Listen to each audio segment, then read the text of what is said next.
नमस्कार, स्वागत है सभी का आइडियल इंस्टीट्यूट कानपुर के यूट्यूब प्लेटफॉर्म में। तो चलिए बच्चों, आज की क्लास को हम लोग स्टार्ट करते हैं।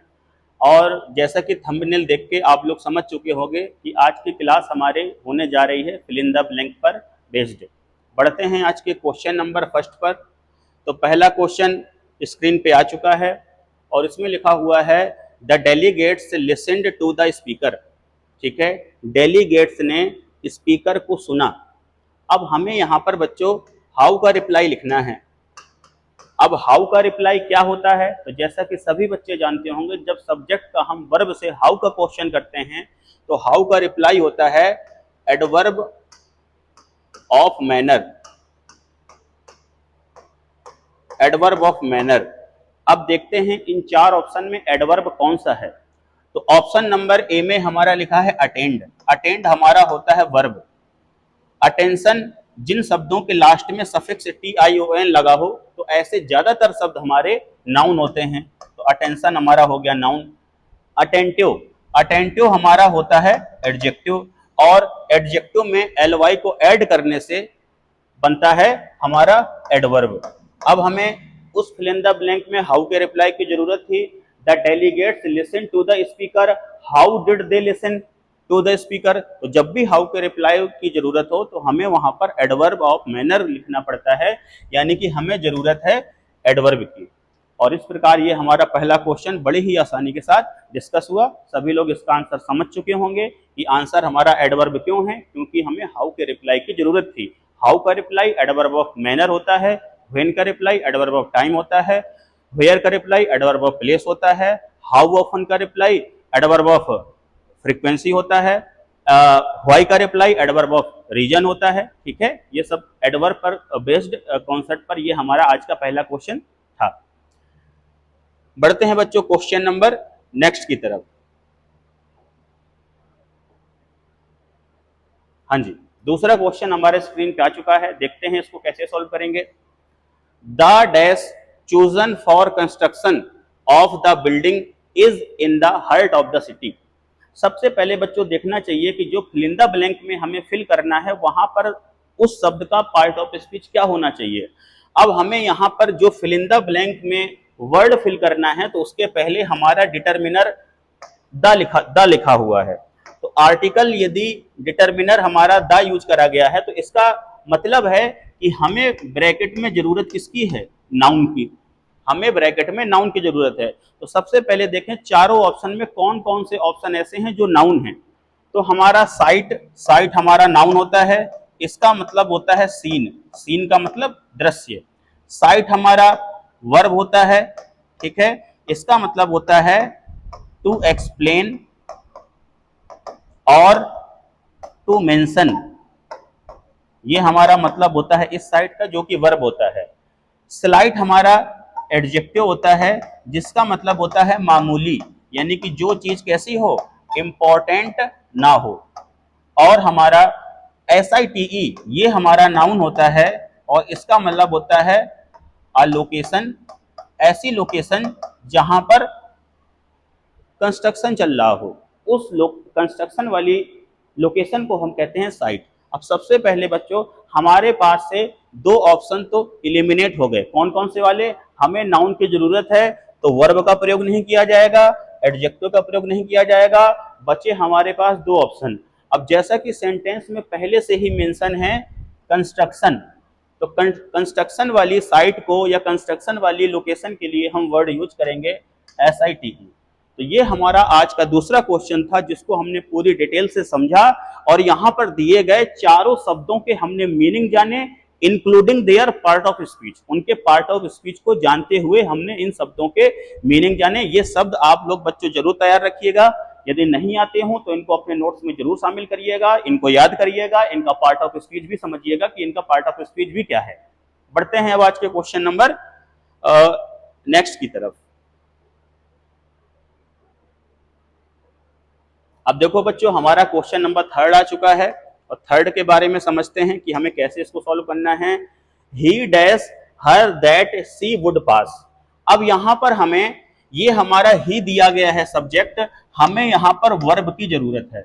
और देखा जाए तो बच्चों चारों ही ऑप्शन वर्ब के हैं, एज्यूम का मतलब होता है किसी चीज को सपोज करना, इमेजिन करना, यानी कि कल्पना करना। इंश्योर का मतलब होता है बीमा करना या बीमा करवाना। एश्योर का मतलब होता है भरोसा दिलाना। इंश्योर का मतलब होता है मेक श्योर, सुनिश्चित करना। अब बच्चों देखते हैं यहां पर हमें कौन से वर्ब की जरूरत है। चारों ही वर्ब है हमारे पास, जो हमारा मीनिंग एप्रोप्रिएट होगा इस सेंटेंस के बिहाफ पे वही हमारा आंसर बनेगा। तो ही डैश हर, उसने उसको क्या किया, that she would pass the exam. कोई व्यक्ति किसी से कह रहा है कि वो परीक्षा में पास हो जाएगा, यानी कि वो व्यक्ति उसको भरोसा दिला रहा है, प्रॉमिस कर रहा है दैट समथिंग विल हैपन। तो हमारा आंसर जो हो जाएगा वो हो जाएगा एश्योर। एश्योर का मतलब होता है to promise someone that something will happen, यानी कि इसको हिंदी में कहते हैं भरोसा दिलाना। तो उसने उसे भरोसा दिलाया कि वह परीक्षा में पास हो जाएगी, तो आंसर हमारा क्या हो गया, एश्योर्ड हो गया। बाकी एज्यूम का मतलब होता है किसी चीज की कल्पना करना, किसी चीज को मानना। इंश्योर का मतलब बीमा करना। एंश्योर का मतलब सुनिश्चित करना, लेकिन आंसर हमारा क्या होगा, assure. Assure means to promise somebody that something will happen, यानी कि भरोसा दिलाना। तो इन चारों वर्ड के आप लोग मीनिंग याद रखोगे। चलते हैं क्वेश्चन नंबर नेक्स्ट की तरफ। हाँ जी, चौथा क्वेश्चन हमारा स्क्रीन पे आ चुका है और देखते हैं इस चौथे क्वेश्चन को हमें कैसे सॉल्व करना है। तो इसमें क्या लिखा है, there will be a rush for seats when the train. अब इसमें देखो, व्हेन हमारा बच्चों सबऑर्डिनेट कंजंक्शन होता है और सबऑर्डिनेट कंजंक्शन से हमें बनानी पड़ती है सबऑर्डिनेट क्लॉज। तो हमें सबऑर्डिनेट क्लॉज इस व्हेन से स्टार्ट हो रहा है। उसके अलावा जो हमारा ये शुरू वाला क्लॉज दिया गया है ये हमारा है मेन क्लॉज। मेन क्लॉज कह सकते हो या कह सकते हो प्रिंसिपल क्लॉज। तो यहां पर हमारा जो मेन क्लॉज में दिया है there will be a rush for seats, यानी सीट्स के लिए भागम भाग होगा। तो यदि मेन क्लॉज बच्चों फ्यूचर में लिखा हो, यदि हमारा मेन क्लॉज फ्यूचर टेंस में हो, तो हमें सबऑर्डिनेट क्लॉज का जो टाइम लिखना पड़ता है वो लिखना पड़ता है प्रेजेंट टेंस में। प्रेजेंट टेंस में यदि मेन क्लॉज फ्यूचर में हो तो सबऑर्डिनेट क्लॉज में फ्यूचर टाइम बताने के लिए हमें प्रेजेंट टेंस लिखना पड़ता है। अब इन चार ऑप्शन को देख के बताना है कि कौन सा वाला हमारा प्रेजेंट टेंस की वर्ब है। तो विल अराइव, ये तो फ्यूचर वाला है, ये तो आएगा नहीं। इज अराइविंग, ये हमारा कंटिन्यूअस का है, ये भी नहीं आएगा। अराइव्ड, ये हमारा पास्ट इंडेफिनिट का है, ये भी नहीं आएगा। आंसर होगा अराइव्स। आंसर होगा अराइव्स। तो कहने का मतलब है जब हमारा मेन क्लॉज फ्यूचर टेंस में दिया जाए तो सबऑर्डिनेट क्लॉज हमें लिखना पड़ता है प्रेजेंट इंडेफिनिट टेंस में। इसका मतलब हुआ कि सीटों के लिए बड़ी ही भागा दौड़ होगी जब ट्रेन आएगी। ठीक है, तो ये दोनों इवेंट हमारे फ्यूचर के हैं। तो जब कभी भी कंडीशनल सेंटेंस में दो एक्शन फ्यूचर के हों तो जो सबऑर्डिनेट क्लॉज होता है उसे प्रेजेंट इंडेफिनिट टेंस में लिखते हैं, जो मेन क्लॉज होता है उसे फ्यूचर टेंस में लिखते हैं। तो ये जानकारी आप लोगों को याद रखनी है। बढ़ते हैं बच्चों क्वेश्चन नंबर फिफ्थ की तरफ। फिफ्थ वाला क्वेश्चन बहुत बढ़िया है और ये question based on A phrasal verb. जैसा कि दिया गया है, I don't think I can dash with him any longer. अब बच्चों ये हमारा क्वेश्चन जो है based on phrasal verb. Phrasal verb में देखते हैं पुट आउट। पुट आउट जो फ्रेजल वर्ब होती है, पहले तो चारों फ्रेजल वर्ब का हम लोग मीनिंग समझेंगे। तो जैसे लिखा है पुट ऑफ, पुट ऑफ का मतलब होता है to postpone. To postpone, postpone का मतलब होता है टाल देना। उसके बाद पुट आउट, पुट आउट का मतलब होता है टू एक्सटिंग्विश। एक्सटिंग्विश का मतलब होता है बुझा देना। उसके बाद है पुट ऑन, पुट ऑन का बच्चों मीनिंग होता है टू वियर, पहनना। यहां पर क्या लिखा हुआ है, यहां पर बच्चों लिखा है विद पहले से लिखा हुआ है और हमारा ऑप्शन नंबर यदि पुट अप को यहां से रख दें, पुट अप, तो ये हमारी जो पूरी फ्रेजल वर्ब बनी पुट अप विद और हिम का मतलब हो जाएगा समबडी। तो इस फ्रेजल वर्ब का बच्चों मतलब होता है निभा पाना। निभा पाना, सहन कर पाना, बर्दाश्त कर पाना। और यही हमारा put up with phrasal verb हमारा इस सेंटेंस के लिए करेक्ट फ्रेजल वर्ब होगी। इसका मतलब हुआ आई डोंट थिंक, मुझे नहीं लगता है, I can put up with him any longer, मैं और ज्यादा समय के लिए उसको बर्दाश्त कर सकता हूं, सहन कर सकता हूं, निभा सकता हूं। तो आंसर हमारा क्या हो जाएगा, पुट अप, और विद हमारा पहले से दिया गया है, आंसर हो जाएगा ए ऑप्शन। तो आंसर को ही हमें नहीं समझना, बल्कि इसके अलावा जो हमारी 3 फ्रेजल वर्ब हैं इनके मीनिंग को भी हमें याद रखना है, जो कि परीक्षा में कई बार पूछे जा चुके हैं और कई बार पूछे जाते हैं। तो ये फ्रेजल वर्ब है। इस क्वेश्चन से आपको 4 फ्रेजल वर्ब तैयार करने का मौका मिला, तो इनको आप अपने नोट्स में प्रॉपर तरीके से लिखेंगे और इन फ्रेजल वर्ब को आप लर्न रखेंगे आने वाले परीक्षाओं के लिए, जो कि बहुत ही इंपॉर्टेंट है। अगले क्वेश्चन की तरफ बच्चों बढ़ते हैं, और अगला क्वेश्चन हमारा बेस्ड ऑन है प्रीपोजिशन। प्रीपोजिशन का ये क्वेश्चन है, और इसमें क्या लिखा है, that week the dollar dropped dash its lowest level. अब सबसे पहले बच्चों यहां पर क्या लिखा है, ड्रॉप। सबसे पहले हम देखेंगे drop.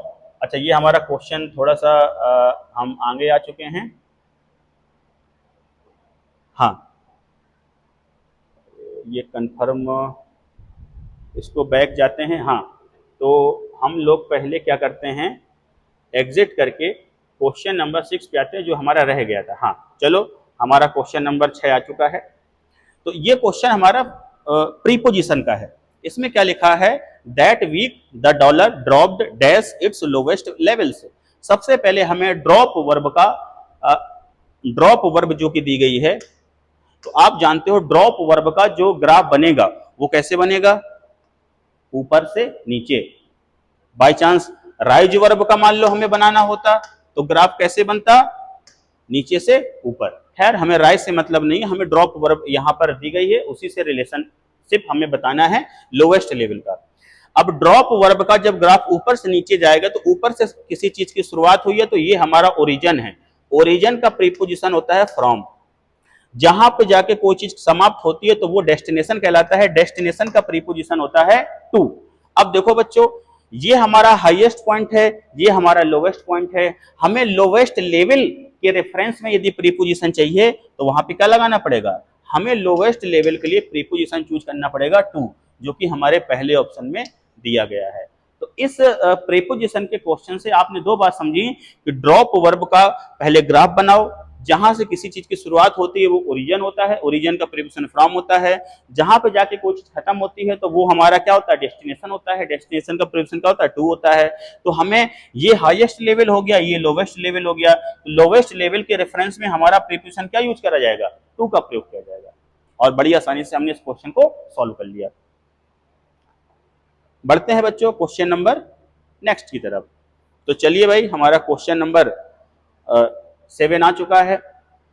CV Raman was an dash scientist. बहुत आसान क्वेश्चन है। साइंटिस्ट यहां पर क्या है, नाउन है। नाउन को मॉडिफाई कौन करते हैं, एडजेक्टिव। हमें एडजेक्टिव के बारे में बताना है, और ये जो चारों ही शब्द हमारे ऑप्शन में दिए गए हैं ये चारों ही एडजेक्टिव हैं। अब इनका एक एक करके मीनिंग जानते हैं। तो इटाइनरेंट, इटाइनरेंट का मतलब होता है a person who travels from place to place. तो इटाइनरेंट का बच्चों मीनिंग होता है घुमक्कड़, ऐसा व्यक्ति जो जगह जगह जाके घूमता रहे उसे कहते हैं इटाइनरेंट। एमिनेंट क्या होता है, एमिनेंट का मतलब होता है फेमस, यानी कि पॉपुलर। ये एमिनेंट का मतलब होता है। इस एमिनेंट का मतलब क्या होता है, इस एमिनेंट का मतलब होता है प्रेजेंट एवरीवेयर। ठीक है। इस एमिनेंट का मतलब क्या होता है, इसका मतलब होता है अबाउट टू हैपन, ऐसी कोई चीज जो घटित होने वाली है। अब बहुत ही आसान है, जब हमें चारों मीनिंग पता चल गए कि इस फिल इन द ब्लैंक में हमारा कौन सा ऑप्शन सही होना चाहिए, तो जो सीवी रमन जी थे वो एक बहुत ही प्रसिद्ध वैज्ञानिक थे, यानी आंसर हमारा हो जाएगा सी ऑप्शन। सी ऑप्शन इसका आंसर हो जाएगा।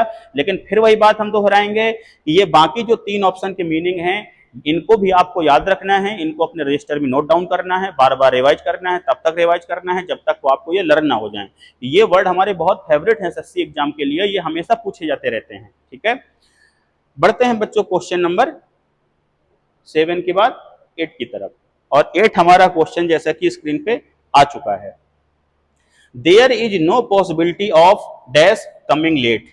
अब यहां पर क्या दिया गया है कि ऑफ हमारा क्या है, प्रीपोजिशन है, प्रीपोजिशन है, और कमिंग हमारा प्रीपोजिशन का ऑब्जेक्ट है।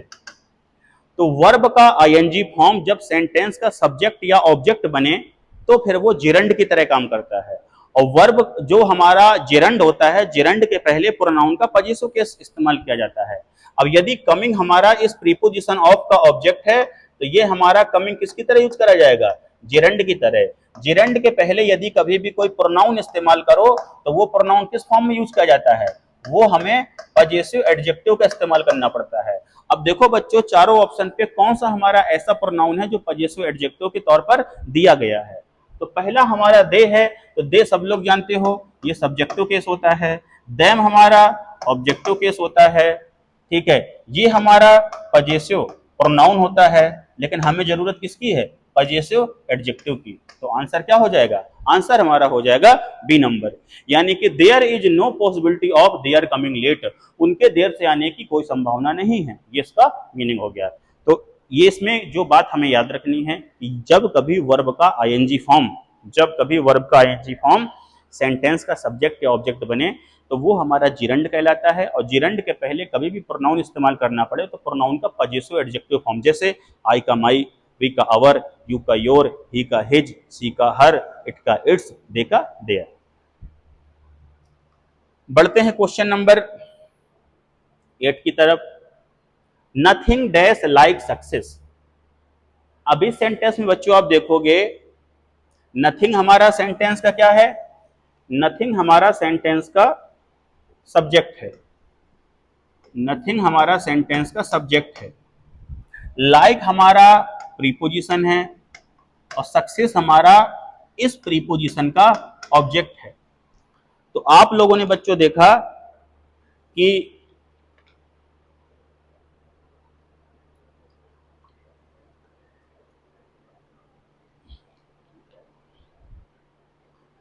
इस क्वेश्चन पे अभी तक हमारे सामने कोई वर्ब नहीं आई। नथिंग हमारा सब्जेक्ट है, लाइक प्रीपोजिशन है, सक्सेस उसका ऑब्जेक्ट है। कोई भी सेंटेंस बिना वर्ब के प्रयोग नहीं किया जाता। अब हमें यहाँ वर्ब की तलाश है, तो वर्ब की तलाश तो करेंगे ही, प्लस इसके अलावा बाकी जो 3 ऑप्शन होंगे उनका पार्ट ऑफ स्पीच क्या है ये भी हम जानने का प्रयास करेंगे। तो देखो बच्चों, सक्सेस हमारा क्या है, सक्सेस होता है नाउन, और किस कैटेगरी का नाउन है, अब्स्ट्रैक्ट नाउन। सक्सीड हमारा क्या है, ये वर्ब है, और वर्ब में एस लगा है तो ये वर्ब का कौन सा फॉर्म है, सिंगुलर फॉर्म है। सक्सीड फिर से हमारी ये वर्ब दी गई है, लेकिन ये वर्ब का बेस फॉर्म है, तो ये वर्ब कैसी मानी जाएगी, प्लूरल वर्ब मानी जाएगी। सक्सेसफुल हमारा बच्चों क्या होता है, ये एडजेक्टिव होता है। अब देखना है हमें वर्ब जो लिखनी पड़ेगी वो सिंगुलर फॉर्म की लिखनी पड़ेगी या प्लूरल फॉर्म की। तो नथिंग हमारा इनडेफिनिट प्रोनाउन है जिसको सिंगुलर माना जाता है। तो सिंगुलर जब प्रोनाउन है तो हमें वर्ब भी सिंगुलर ही प्रयोग की जानी है। सिंगुलर प्रयोग के लिए क्या हो जाएगा, सिंगुलर वर्ब के लिए हमें वहां पर लिखना पड़ेगा सक्सीड्स, ठीक है। तो ये क्वेश्चन नंबर हमारा क्लियर हुआ, नथिंग सक्सीड्स लाइक सक्सेस। इसके बाद हमारा क्वेश्चन नंबर है 10 नंबर। अभी तक बच्चों जो हमारे 9 क्वेश्चंस थे वो सभी बेस्ड ऑन थे फिल इन द ब्लैंक पर, लेकिन अब हमारे ये स्पेलिंग करेक्शन वाले क्वेश्चन आ चुके हैं। इन स्पेलिंग करेक्शन वाले क्वेश्चंस में हमें बताना है कि इन 4 में से कौन सी स्पेलिंग सही है। अब इसमें क्या लिखा है, सेपरेटली, सेपरेटली की सही स्पेलिंग बतानी है। इन 4 ऑप्शन में कौन सी वाली है, यानी 3 ऑप्शन में स्पेलिंग गलत लिखी है लेकिन हमें सही वाली स्पेलिंग बतानी है। तो सेपरेटली की बच्चों जो स्पेलिंग होती है उसको पहले हम लिख रहे हैं SEPARATE। ये सेपरेट हमारा क्या है, एडजेक्टिव है, और सेपरेटली बन गया एडवर्ब। अब देखो बच्चों ये कौन से ऑप्शन पे दी गई है, तो SEPE ये तो गलत हो गई, SEPE ये भी गलत हो गई, SEPA ये सही, SEPARATELY ये सही हो सकती है। तो आंसर हमारा क्या हो गया, आंसर हमारा हो गया बी। सेपरेटली हमारा क्या है, एडवर्ब है जिसका मतलब होता है अलग अलग, ठीक है। चलिए बच्चों बढ़ते हैं क्वेश्चन नंबर 11 की तरफ। हाँ, ये क्वेश्चन दिया गया है पेडेस्ट्रियन। देखते हैं क्या स्पेलिंग होती है। तो पेडेस्ट्रियन की जो बच्चों स्पेलिंग होती है,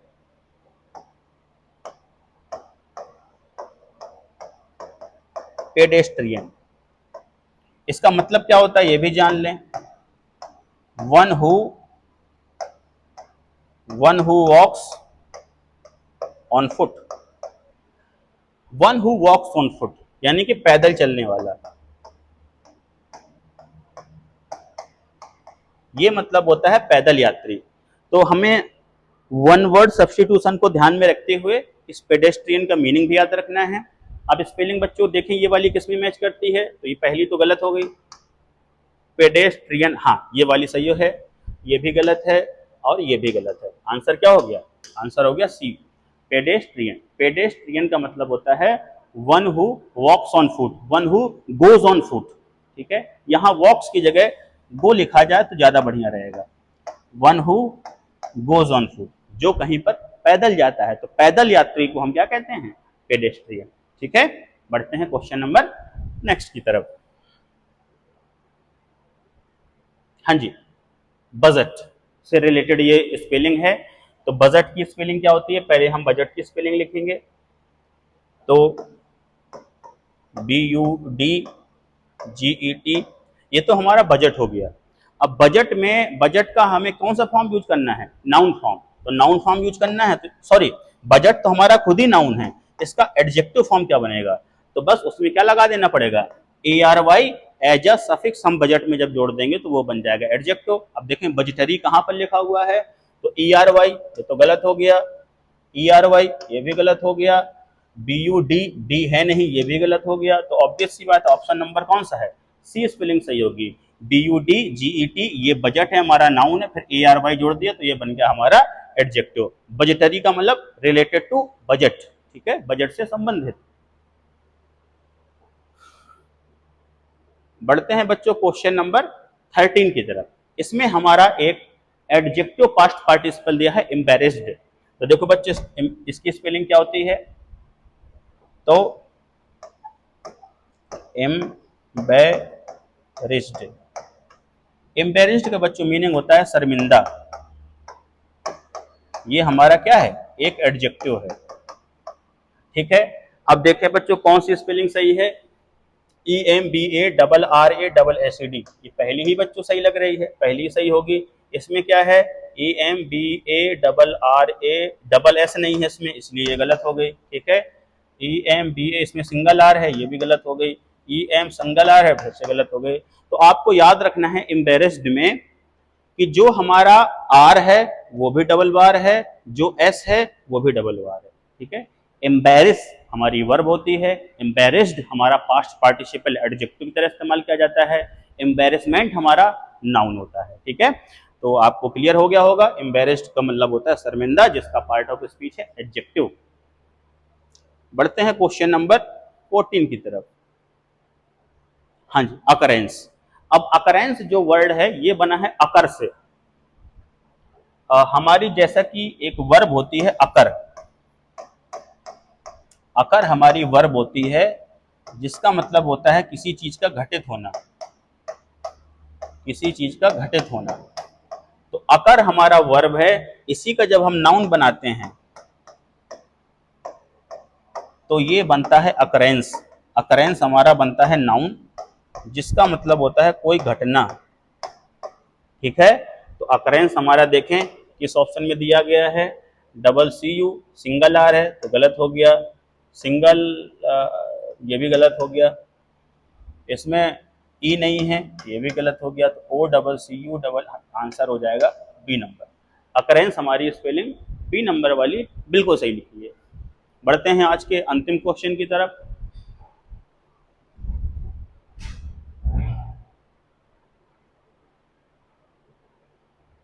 आज का हमारा ये अंतिम क्वेश्चन है जो कि दिया गया है, इसमें बताना है लाइवलीहुड की कौन सी स्पेलिंग सही है। तो हाँ इसको देखते हैं, तो LIVELIHOOD, लाइवलीहुड हमारा क्या होता है, नाउन होता है जिसका मतलब होता है जीविका, कि जो भी व्यक्ति अपने जीवन यापन करने के लिए जो भी अपना रोटी कपड़ा मकान के लिए आदमी करता है उसको हम कहते हैं लाइवलीहुड, यानी कि जीविका। अब कौन से ऑप्शन पे ये वाली मीनिंग दी गई है? लाइवलीहुड में वाई नहीं होता तो ये गलत हो गई, ये इसमें भी वाई है, ये भी गलत हो गई। अब इसमें देखें, इसमें वी के बाद ई नहीं है, ये भी गलत हो गई। आंसर हो जाएगा ए पार्ट, LIVELIHWD, लिवलीहुड का मतलब जीविका। तो कहने का मतलब है बच्चों, आज की जो हमारी क्लास थी इसमें 9 क्वेश्चन बेस्ड ऑन थे फिल इन द ब्लैंक पर, और हमारे 6 क्वेश्चन बेस्ड ऑन थे स्पेलिंग करेक्शन पर। तो इसमें बहुत सारी आपको ऐसी स्पेलिंग्स वोकेबुलरी के लिए इंपॉर्टेंट आपको मिली होंगी जो आपको याद करनी है, और ग्रामर में कुछ कॉन्सेप्ट आपको मिला होगा जो इम्पोर्टेंट था आपके लिए, जो आपको पहले नहीं पता होगा, हो सकता है पता चल गया हो। तो चलिए बहुत ही जल्द हम लोग अगली क्लास में मिलेंगे, तब तक के लिए जय हिंद।